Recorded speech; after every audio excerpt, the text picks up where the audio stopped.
Welcome back, listeners, to the Cosmic Confluence, where we explore the mystical, the spiritual, and the deeply transformative.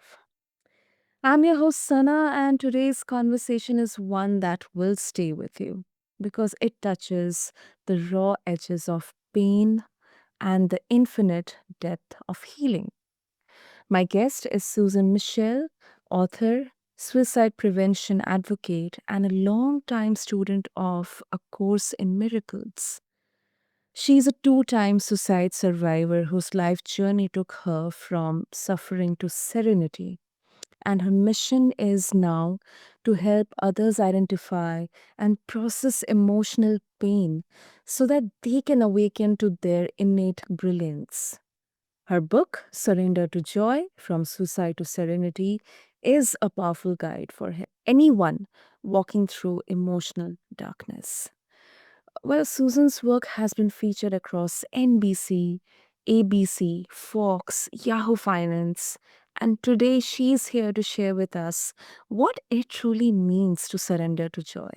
So, with that, Susan, welcome to Cosmic Confluence. I'm really honored to hold this space with you. Thank you, Sana. It is so wonderful to be here. Okay. So let's start with your journey, Susan. You have been studying A Course in Miracles for now over 30 years. And for someone, in fact, myself including, unfamiliar with it, what exactly is this course and how did it help you start healing from such, deep, profound emotional pain? Course in Miracles is a spiritual psychotherapy. It is really a roadmap to peace, love, joy, and happiness. It was scribed by a woman by the name of Helen Schuckman Mhm. between the years of 1966 and 1972. People that believe it, like myself, believe that she scribed the words of Jesus Christ. So it is a metaphysical Christian theology. Um, it starts out in the introduction with these words: nothing real can be threatened, nothing unreal exists. Herein lies the peace of God. And what that means is only the love is real. So we are living in a world that is run by the egoic thought system. There are a lot of fear based emotions in this world. I call the world an earthly classroom. We need to learn to see through the fear to the love that resides within everything and everyone, because that's the only uh, emotion that's going to bring peace to our mind. So for me, I grew up with a lot of insecurities. I know I'm not the only one, but I had a lot of dysfunction in my family. Feelings and emotions other than happy were not tolerated. So every time I was sad, I was told to stuff it. Every time I was angry, I was told to stuff it. Every time I was anxious, I was told to stuff it. So I had a lot of feelings buried in my unconscious mind that I was unable to express. And I was kind of, I guess, like a volcano ready to erupt because I wasn't taught how to process any of these feelings. It's so important to process our feelings. So at the age of 20, I ingested 6 bottles of sleeping pills twice. Each time my stomach was pumped, and obviously my suicide attempts did not work. And then I had a very long road to recovery. I think I stayed in bed for about 2 years, and it was just a long, difficult road to recovery.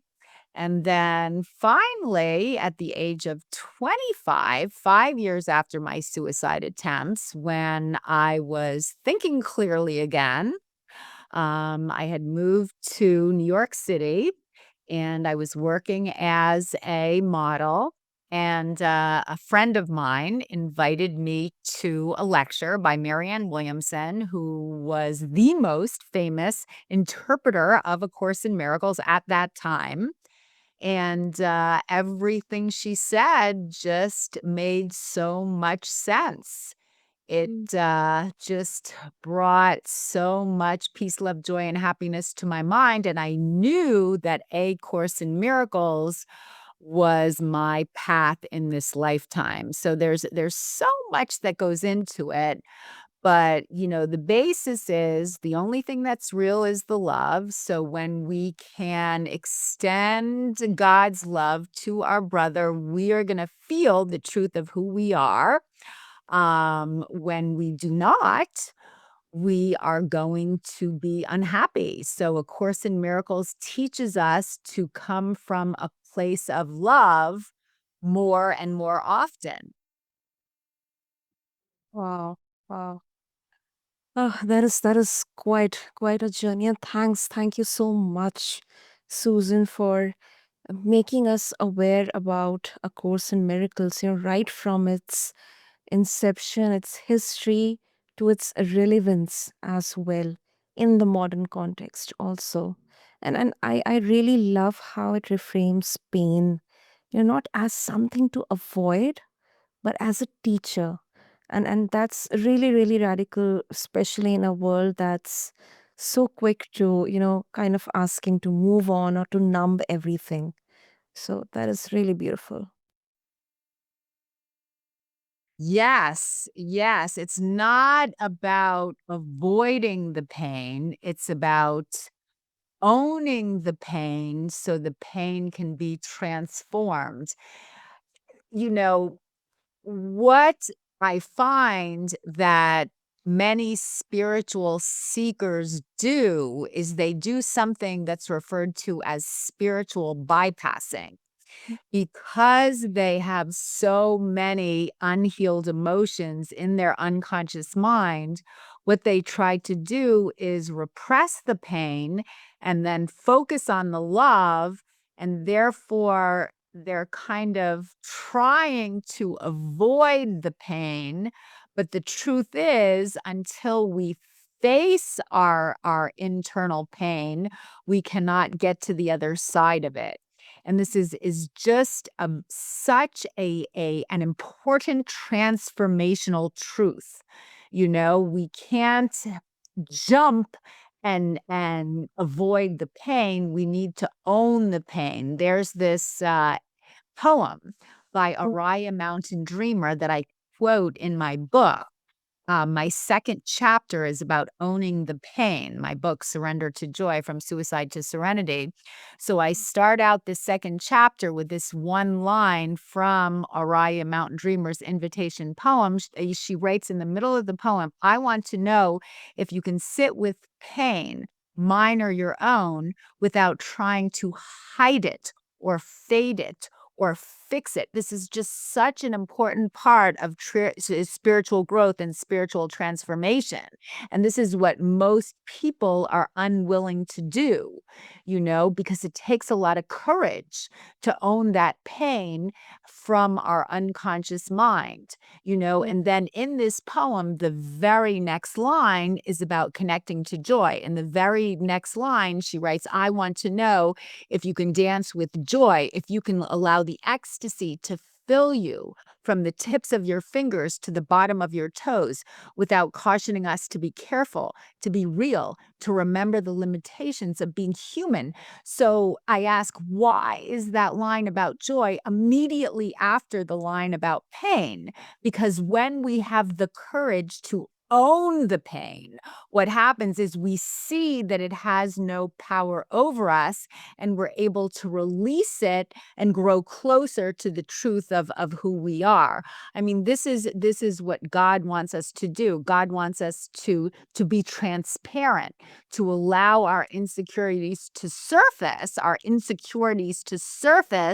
so we can show him our vulnerability, and he can help us to heal. I find that in life, the times of the greatest joy that I've experienced come immediately after the times of the deepest pain. And the reason that this happens is because I'm clearing my channels.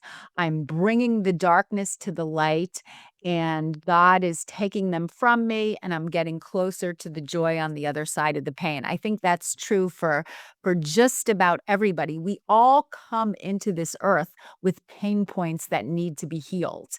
And part of the roadmap to enlightenment is allowing these pain points to expose themselves. And it takes courage to allow your wounds to surface, because most people, they try to appear together. They try to appear perfect because they want to be liked.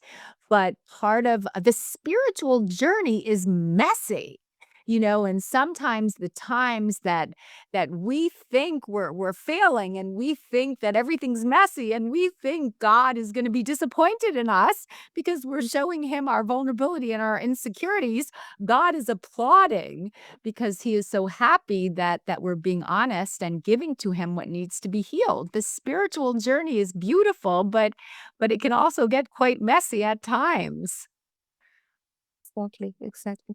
And it is kind of God is appreciating that, even if um, everything is working against you, you are fighting it. You are having that warrior spirit within you to fight with all these circumstances and difficulties and come out of all those trials and tribulations and be healed. You are facing your pain, and you are getting healed. So I think that's kind of a blessing in disguise. It is a blessing in disguise. Yes, it is. Sometimes when we feel like life is the most challenging, these are times that we are really growing in leaps and bounds. Um, yeah, there's this paragraph that I love to read in the text of A Course in Miracles. Um, he it's in the paragraph entitled "The Escape from Darkness," and what is written here is the escape from darkness involves two stages. First, the recognition that darkness can hide. This step usually entails fear. Second, the recognition that there is nothing you want to hide, even if you could. This step brings escape from fear. When you have become willing to hide nothing, you will not only be willing to enter into communion, but will also understand peace and joy. So God is telling us that he doesn't want us to hide anything from him. He wants us to allow our darkness to surface so he can heal our pain. And it takes courage. It takes courage, it takes trust, it takes the willingness to be vulnerable, and this is how you transform the pain to peace. This is how transformation occurs. Mm. It's like the analogy of the caterpillar. Uh building his wings. The caterpillar has to struggle in the cocoon, and it's through the struggling that he builds his wings and he turns into the beautiful butterfly and he's able to fly. It's if you come along and let's say some nice person decides to help the struggling cocoon, the struggling butterfly in the cocoon, and he cuts the butterfly out, well, the butterfly will never build his wings. The butterfly will never develop the wings that he needs to fly. The same is true with us. It's through the struggle that we build our wings and we turn into a butterfly and we're able to fly. We need to own the pain, but on the other side of the pain, there's just such great joy that it's worth the effort and it's worth the courage and it's worth it's worth the uh, ability to sit with your pain. It's worth with the decision to sit with your pain. It's worth the decision to own the pain because there's so much joy on the other side of that pain. That is beautifully put up, Susan. And some, let's put a bit of contradiction here. Some listeners might say that not all pain is illusion. Trauma is real. So how do you reconcile a course in miracles teaching that the world is a projection with the real embodied suffering that so many of us go through?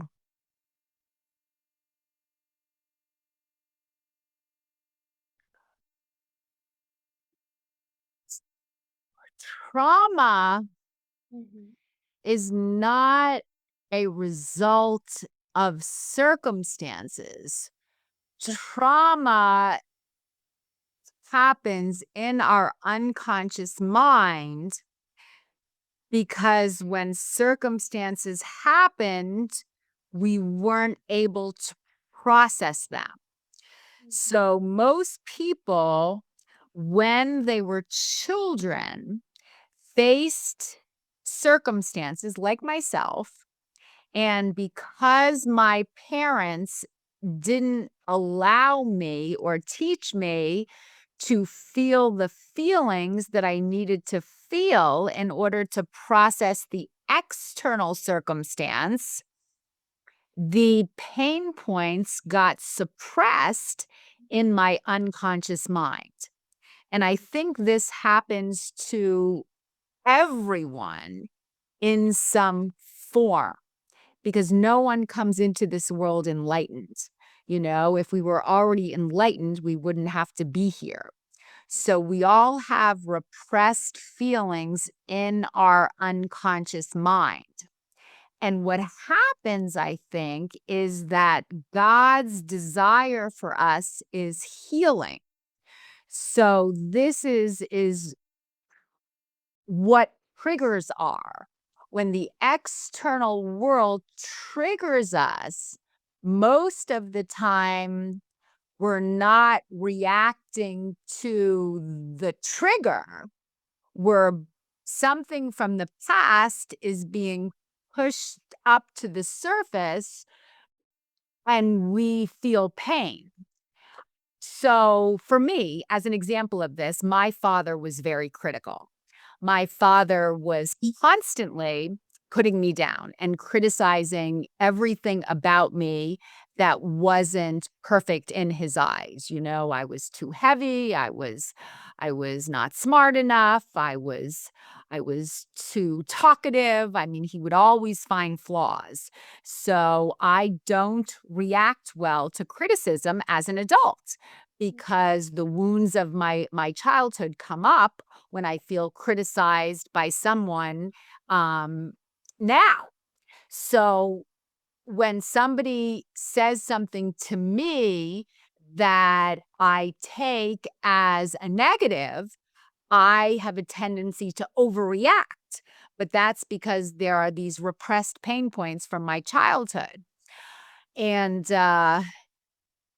what we need to do is when old pain points get triggered, instead of lashing out at the person that triggers them, we need to pause and we need to own the pain. We need to process that pain, and then we need to pray and give it to God. I came up with the 4P method for healing. And this is how healing occurs. I mean, your question is it real? I mean, in a deep sense, no, it is not real because A Course in Miracles teaches non duality. Only the love is real. However, these are feelings, that need to be healed in order to commune with the truth of who we are, in order to connect with the truth of who we are. So when we get triggered, a lot of times it is, if not all the time, there are feelings from the past that have not been processed.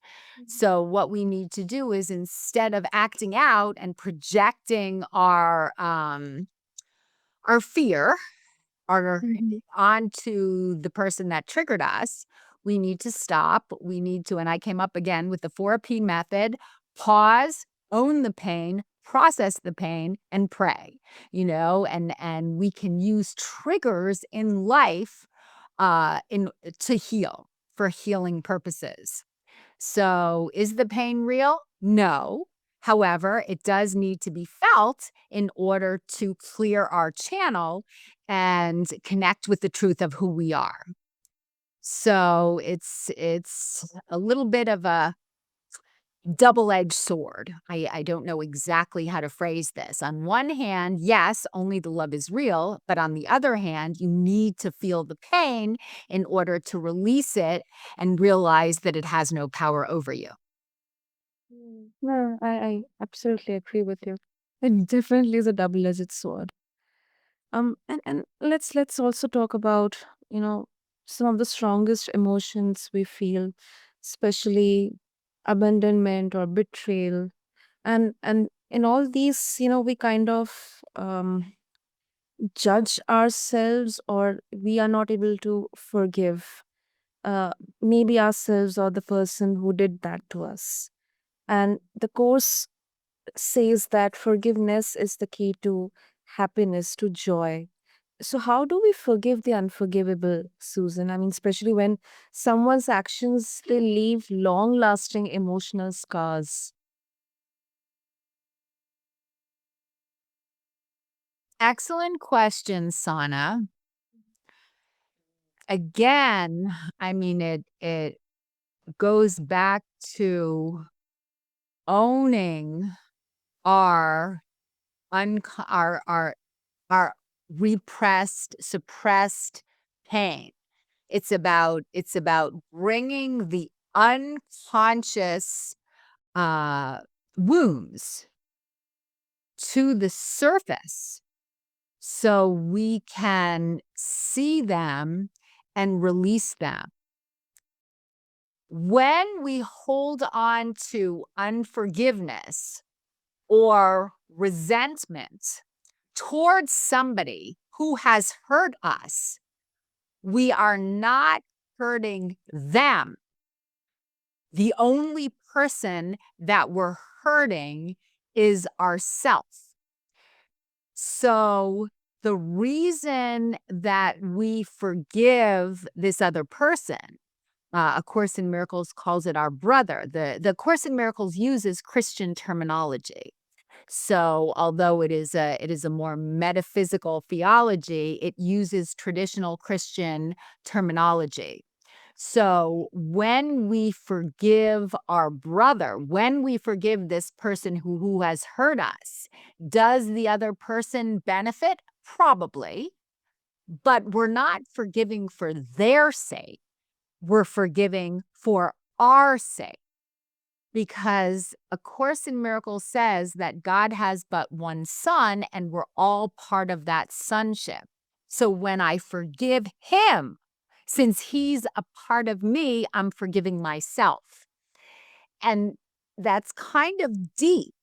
But even if you bring it to a more superficial level, a more surface level, I mean, think of how you feel when you're hanging on to resentment towards someone else. I mean, how does your body feel? How does your heart feel? We feel angry. We feel um tired. We feel anxiety, we feel negative, we feel bad. I mean, it takes a lot of negative energy to hang on to resentments towards someone else. When we forgive that person, how much better do we feel? We feel lighter. We feel more joyful. We feel more loving. You see, love is the only thing that can make us happy. It's like to feel this energy of love, it's both selfish and selfless at the same time. It's the truth of who we are. And when we hang on to unforgiveness, when we hang on to resentments towards our brother, we cannot connect with the truth of who we are. So we're not hurting them. By not forgiving someone else, we're not hurting them. We're hurting ourselves because we are disconnecting with our source, and our source is unconditional love. So I'm not forgiving for the sake of this other person. I'm forgiving for my own sake so I can connect with love and be happy. A Course in Miracles tells us that God does not need to forgive us because God has never condemned us. Okay. We need to forgive our brother because we do down here in this earthly plane condemn our brother. We do that.